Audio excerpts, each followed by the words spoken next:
I'm Alex Mozed, and welcome to Winner Take All, where we talk about the constant battle between large tech monopolies and traditional incumbents. So Walmart just released earnings yesterday. They actually didn't have that good of an earnings release. However, the stock still went up that following day. It was up by roughly over 1%. Today, the subsequent day, the stock is down roughly the same amount. And that is because Walmart additionally added guidance or provided guidance that they think the coronavirus is going to have a bigger impact on their business than they had initially thought, particularly in China, but also some supply chain issues. So that is the primary reason why you see Walmart's stock being down. It's actually because of the coronavirus, not necessarily because they'd already released their earnings and the stock actually went up based on what they announced in the earnings. Now, what did they announce in the earnings? Because there is actually some so-so news in this. So let's dive into this. On the show, I've been bullish for a while on Walmart, on their ability to be the number 2 dominant marketplace behind Amazon, and then that'll be a fantastic transformation for them. So a lot of these articles will say, hey, Walmart has other competitors coming into the core business, like other grocers coming in. I mean, Walmart does a little over $500 billion in revenue. They haven't broken this out, but they're still definitely doing maybe less than $40 billion in e-commerce collectively. So it's best case scenario, 10% of their overall business, but I still think it's actually less than that. So basically, the core business is still reacting to new competition from other kind of traditional retailers or grocers that are coming into different markets. But there's a lot of news around that Walmart's U.S. online sales growth is expected to slow to about 30%. This is basically for the past few quarters they had, I think, set expectations at around 36% year-over-year growth. Now, they didn't hit 30% in this past quarter. They actually hit 35% in this past quarter. So maybe they were 1% off or so. They beat it by maybe a couple percent the quarter prior. But what they're saying is, hey, we think longer term, we think this will settle down to about 30%. Here's another chart that kind of shows this. So 2018, it was actually in the mid to high 40% growth.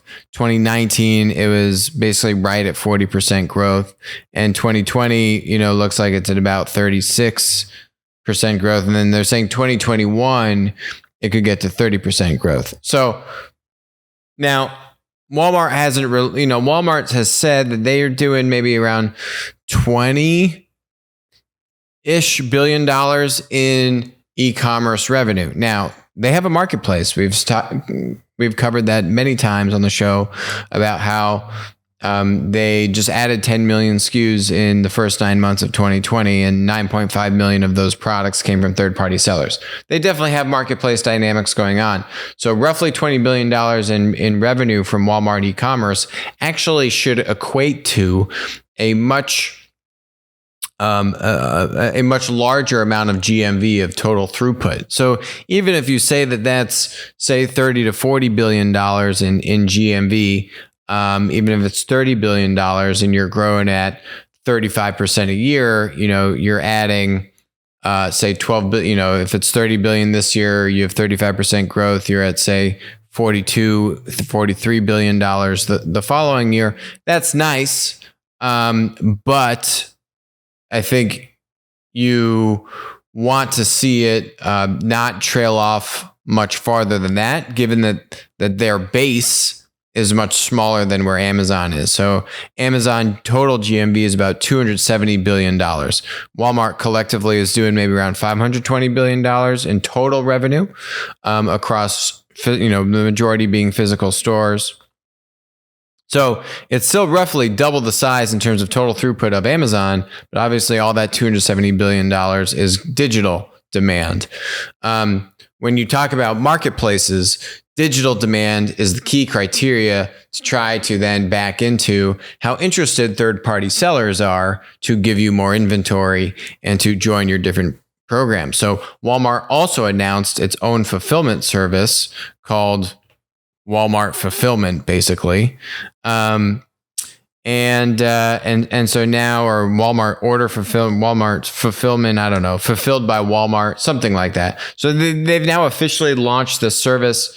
They'd kind of used other partners in the past for this, but it looks like now they're rolling out more services and more robust infrastructure to handle third-party inventory and to provide a kind of fulfilled by Walmart type of solution.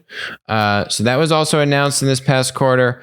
But let's go back to these growth rates. Let's compare it to Amazon. So when you look at Amazon's year-over-year growth, you can see here, the highest they got was 22% growth in Q3 of 2017. You go back to Q3 of 2016, it was 20% growth. These are the dollar amounts of growth figures here. But now Amazon's growing on a much larger base, right? So if Walmart's only growing 40% a year, but it's off of $30 billion base, and Amazon can grow at, say, 10 to 15% off of $270 billion, right? You can still kind of see that Walmart still has a ways to go. But I think that Walmart, I'm still, the way I would think about this is one of the main kind of cheat codes that Walmart was able to use to really juice its online digital demand was integrating grocery into digital, right? So pick up in store. And now they're doing delivery of grocery into your home and rolling out these membership services. That was the kind of hack or the integration of what's a competitive advantage, an intrinsic asset locked up inside of Walmart called people want groceries. It's about 40% of Walmart's business. And how can I now enable this online, right? Basically, that's Instacart's business, is helping grocers to now enable, pick up in store or delivery through Instacart. And their business has been booming as well. We saw Target buy Shipt, which to kind of basically do something similar around grocery. You haven't seen as much buzz out of Target compared to Walmart. But anyway, bringing grocery online was kind of that trend. We saw Amazon buy Whole Foods, right? All these kinds of things in the grocery space. So doing that integration, that wasn't even marketplace. That was still linear. That was still just grocery products on Walmart's balance sheet, but now they're enabling them to be digital, basically, and tap into that latent demand. Basically, they're channeling and kind of moving the existing analog demand of I go to a Walmart store and get my groceries to digital. So it's kind of from analog to digital. That's a nice example of traditional assets in Walmart now moving over to help the marketplace solve for demand. But it's not actually solving for supply. But what that demand is helping to do, because you're now getting more customers using Walmart.com to do groceries, now it's much easier to have those people now buy the rest of their products online as well. They're starting to change that user behavior. So that's a great example of now that you can start to have these other things in place, how can Walmart now go build out more capabilities on the supply side or on the fulfillment side to get a more broader product catalog? And that was exactly what Doug McMillon was saying on their earnings call, on their last Q3 earnings call, where he said, hey, we added 10 million products in 9 months. This is great. 9.5 million of these products came from third-party sellers. We need to move faster, right? So they kind of have this window where they are juicing digital with intrinsic assets from the core business. Eventually, those intrinsic assets are tapped out, and this new separate business called the marketplace needs to stand on its own legs. It's getting there. And so the question is, can you start to see that growth rate actually taper off or possibly actually go back up? Because of a base of, say, $30 or $40 billion of GMV, they should be able to have consistently having more than 30% growth if we're looking at 2022, for example. But how can they now solve for supply? How could Walmart go and, say, lock up exclusive inventory, right? And I think if I'm a manufacturer, this is what I'd be interested in, right? Like, what are some really great products that Walmart customers love that they could then, now you could see these big marketplaces, Walmart and Amazon, basically competing over really branded, very recognizable inventory that you could only get at Walmart.com, right? You can't get at Amazon.com. I think that's another example of things that Walmart can do because they still do have double the amount of throughput that Amazon does. If they can now link the demand from the in-store with the marketplace and then use that leverage with the manufacturers around locking up key inventory, that's just one example. Is I think Walmart has more tools in the arsenal, but they've got to start deploying those tools to still keep growth, online growth, growing at a heavy clip, considering that they don't have $100+ billion business in online. I think they can do it. And I think they have the right team in place to do it. And I like the moves that they're making. So this doesn't shake my confidence in their ability to pull this off. And, I still think it's actually a great value play when you look at what the PE ratio is on Walmart, which is 22, 23.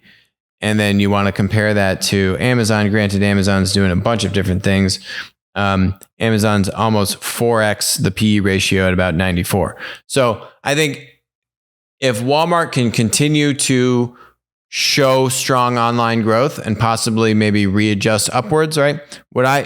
Does that PE multiple increase as they can show that the online growth, the marketplace model is continuing to gain traction and continuing to penetrate?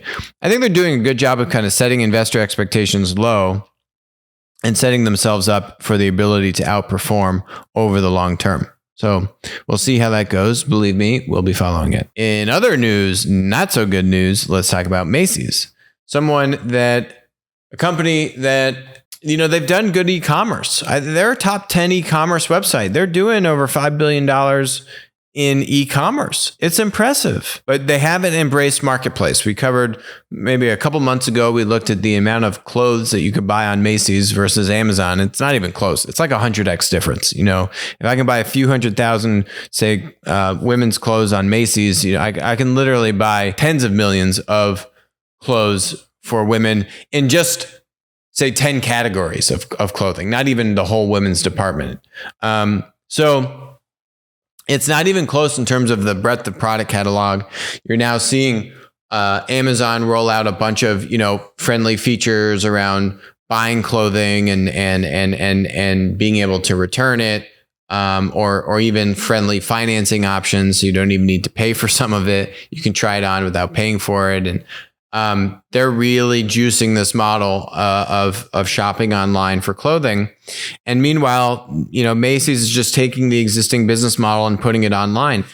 Surprisingly, with a lot of e-commerce demand, that if they did decide to open up to third-party supply and did allow for a more curated experience with a broader inventory, building out functionality specifically for that kind of clothing shopping experience, I actually think that they could do well in that space, but they're really not embracing the marketplace business model for whatever reason. And so they're putting these plans into place to, close 125 stores, which is about a quarter of their whole overall locations. And so they're doing all this to save $100 million. So they're going to basically turn away $1.4 billion in annual sales, and they expect to save $1.5 billion. This is by the end of 2022. So it's saying we're going to do all this stuff now, and in 2 or 3 years, we'll save $100 million. Macy's isn't losing money, right? Like, they did $5.3 billion in revenue. They made $50 million. That's in Q3. But if you look at Feb, so this is Q4 of last year, right, which they announced Feb of 2019, they had revenue of $8.7 billion. That's the big holiday shopping quarter. And they made $885 million in profit. So, and then the subsequent, they made 168 in profit. And after that, 158 million in profit. So it's a profitable business. They still have the ammunition to invest in true business model changes. They're just not doing it. And literally all the numbers are declining. Everything is red and a down arrow on these numbers. Now, let's look at Farfetch. Farfetch doesn't even have a PE ratio because they don't make any money. You need earnings for the E for that to even qualify. They don't have it. They're still losing money. From a financial standpoint, they did about $255 million in revenue in Q3 of 2019, and they lost $75 million. But that is not the full story. So again, Farfetch is a marketplace. They're in PLAT. So they did in Q3 $255 million in revenue, but they did $492 million in GMV. And that was an increase of $182 million year over year. So it's about a 58% growth rate year over year compared to the Walmart growth rate, right? That's a lot of growth. That's significant growth. If Walmart had 58% growth, oh boy, you're going to see that PE multiple shoot way up, right? But they're still losing money. But when you look at it, brass tacks, throughput, revenue to GMV, and you annualize this, now again, the holiday season should be higher. But let's just say if Macy's is doing about $20 to $23 billion in revenue annually, and let's say Farfetch is doing $2 to $2.3 billion annually, it's a tenth. Throughput-wise, valuation-wise, Farfetch is valued at $3.7 billion. By the way, far below where they IPO'd at, which was like $27. And Macy's is valued at $5 billion. The company is doing 1/10 the volume and is not even profitable and is worth about 60% the value of Macy's. Right? Like, what else do you need to do to say, there's something about this business model called marketplace where Farfetch doesn't take any inventory on their balance sheet, where it's all these third-party designers and boutique shops that are posting inventory into the marketplace, that the market's clearly, and they have the growth in that business model. You know, could Macy's, could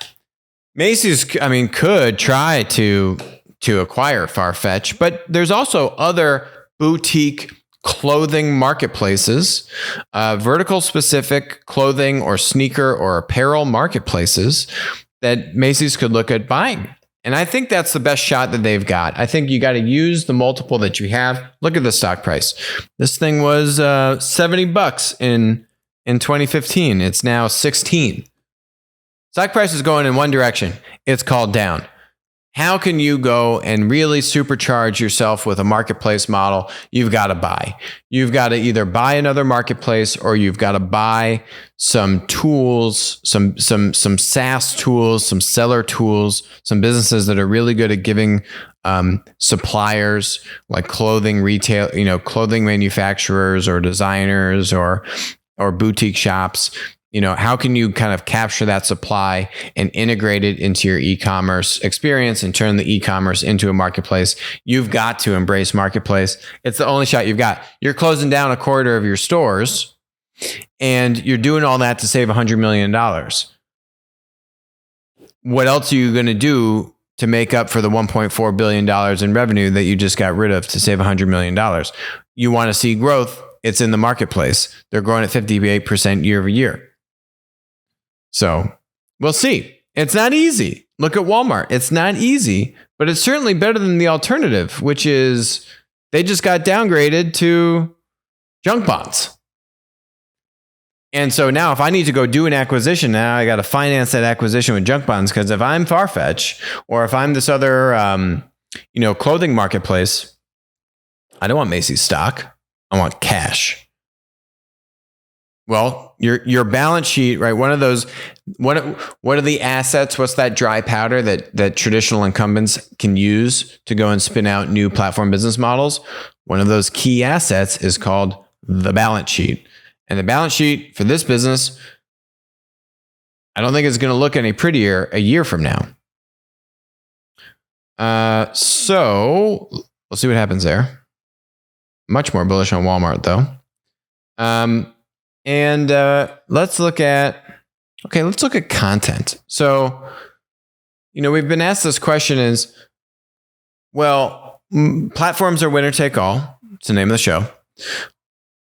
In the media world, though, we talk a lot about Netflix. We talk a lot about Disney Plus. We talk about these streaming. Everyone calls them streaming platforms. Let's call them streaming services. I like that name much better. There's no winner take all dynamic. You could have multiple winners. And the reason why is because the supply is actually very consolidated. So there isn't actually a lot of fragmentation, which means that there isn't a platform marketplace dynamic that you can capture all that supply. Why is supply so consolidated? Because it's actually very expensive to create these films and these really high-end production TV shows and episodes, and it costs a lot of money. So it's a lot harder to have kind of independent content creators footing the bill with the hope of getting like an ad revenue share or some kind of revenue share, based off of performance of your content. It's a much higher barrier to create that kind of content, which means it's much more consolidated than you would see for this thing called user-generated content. So in the world of user-generated content, that does have winner-take-all dynamics because it does have platform dynamics, but we need to think about user-generated content as actually existing in a bunch of different buckets. Let's think about what some of those different buckets are. There's a bunch of them, actually. Think about like people that are contributing long-form written content. Think about Wikipedia, user-generated content for an encyclopedia, basically.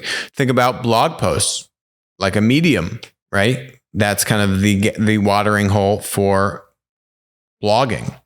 Let's think about like user-generated content around places or restaurants or activities.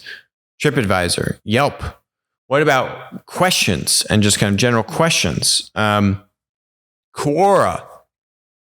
They have even Stack Overflow, which is specialized around like engineering and coding questions, right? What about more kind of traditional media, photos and videos? Well, now you have short form content like Instagram and Snapchat and TikTok. And Snapchat is kind of also has a very strong messaging and kind of chat communication dynamic as well. It's not so much as kind of a one-to-many maker model that we talk about, exchange platforms and maker platforms. I'd say Snapchat, the content distribution is actually much more exchange, where it's kind of one-to-one or one to a finite number of people that you're making and sharing content with, whereas it's much more one-to-many on the Instagram and TikTok. So, how are these network effects actually being captured? And that's where we need to think about from a winner-take-all dynamic, that these are very different businesses and are actually in very different markets.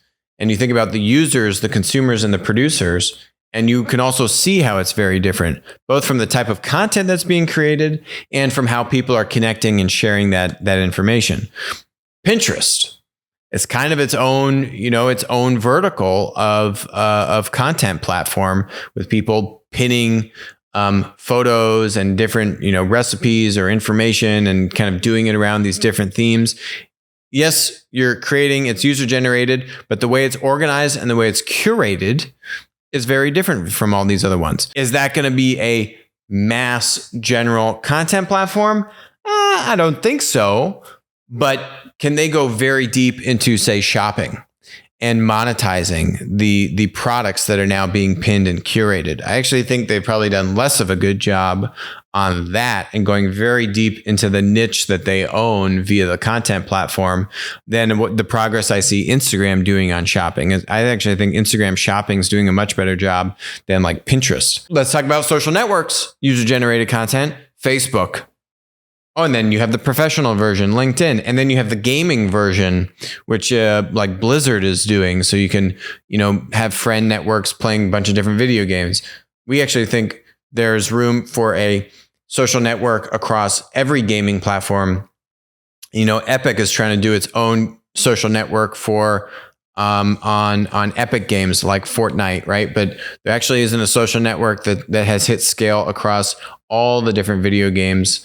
That's kind of, not manufacturer or video game creator specific, right? Owned by Blizzard or Epic, for example. Long form content, YouTube, streaming content, Twitch. Now you have Microsoft's Mixer that's getting into the game, right? So there are all these different content formats where there is overlap, but what you see is that you're able to really capture supply in a very unique way, and then channel that consumption in a way that is representative of really that initial piece of content that you're capturing, or the way that producers are creating that content. So, we see that basically in carving out all this own content, you can create content platforms that have a winner-take-all dynamic, but are still within their own industry. And there's some overlap, but you can still have a one or two key winners within these different verticals. I think there's actually other verticals within content that have not been tapped yet. And I think that's in the combination of traditional media meets user-generated content. And you're kind of seeing this in TikTok, where they now enable songs. Now you can kind of do videos and derivative content based upon these songs that they get the licensing rights for. And now you can make videos around that stuff, right? That's the tip of the iceberg. You kind of see that derivative content theme in SoundCloud, where you have kind of user-generated music that's now derivative or different, versions of music that's being created, right? You've seen this a little bit on the edges, this derivative content, but I think now you're going to be able to see that derivative content come into the video space. What happens if we were to open up these massive media libraries for all of these old, very popular TV shows and movies? What would happen if we could now enable that derivative content to be created and built on top of these very high-end video production? I think that's the next place you're going to see it. You could also see it on live TV. Or live sports, for example. I love watching Tony Romo commentate over football games. The guy can literally read the play that's about to happen and see it before it actually happens. But I would also love to pay $1 a month to listen to Barstool sports commentators commentate over football games as well, right? So derivative content on top of the traditional media asset of the football game. And Twitch actually tried this because Amazon gave them access to Thursday night NFL games. Twitch now let people like Ninja, when Ninja was still on Twitch, to commentate, and he had over 100,000 people watching him at the peak. Now you're watching the football game live, but in the little pip screen, you've got Ninja, and then Ninja's putting his commentary over the football game. That's exactly the kind of stuff that we have yet to really see, is the traditional media and the user-generated content, and how these two things come together in the form of what I would call kind of user-generated derivative content on top of that traditional media content. So, in other good news, the stock market's been doing really well, but PLAT crossed a pretty significant milestone, and it's actually just continued to trudge along. So this is PLAT the ETF comprised of 70 plus platform stocks. These are platform stocks that have a $2 billion market cap or greater. We collaborated with WisdomTree to help WisdomTree launch PLAT, and we license information to them to help them figure out which companies are platforms or not. And so Netflix is not in PLAT, for example, and Walmart is not in PLAT either, because the marketplace dynamic is still a small part of their business. It hasn't crossed that threshold yet. And And it's global, but you have a majority of these companies are US companies. China has maybe a 15 to 20% representation. So anyway, year to date, so this is just from Jan 1 of 2020 through now mid to late February, you have about an 8.25% return.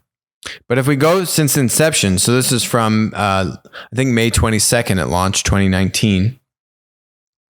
So if you'd put $10,000 in, then you would have $12,000, a little over $12,000 today. So the milestone it crossed was that it has gained over 20% since inception, which was about 9 months ago. So I'd say when you compare that to the S&P 500 and other indices, PLAT is just firing on all cylinders. And despite, I'd say, the critique, the common critique of PLAT is that, I look at a lot of these PE ratios, right? PE ratios, that price to earnings ratio. The multiples that platforms get are much higher than traditional businesses, like we were just talking about Walmart and their PE ratio compared to Amazon, or Macy's versus Farfetch, right?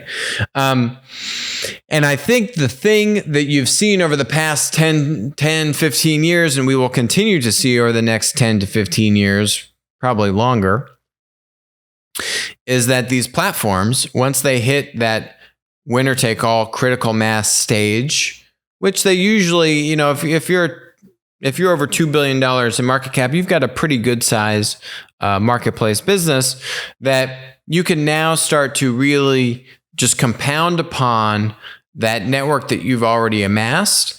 And now when you look at all the new platform companies that are being added in, right?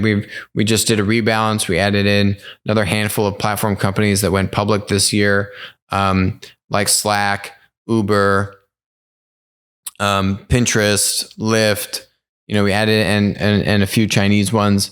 And, but what you see is that they're able to actually now, when they get public and they can raise some additional capital, they're not even really trying to turn on profit.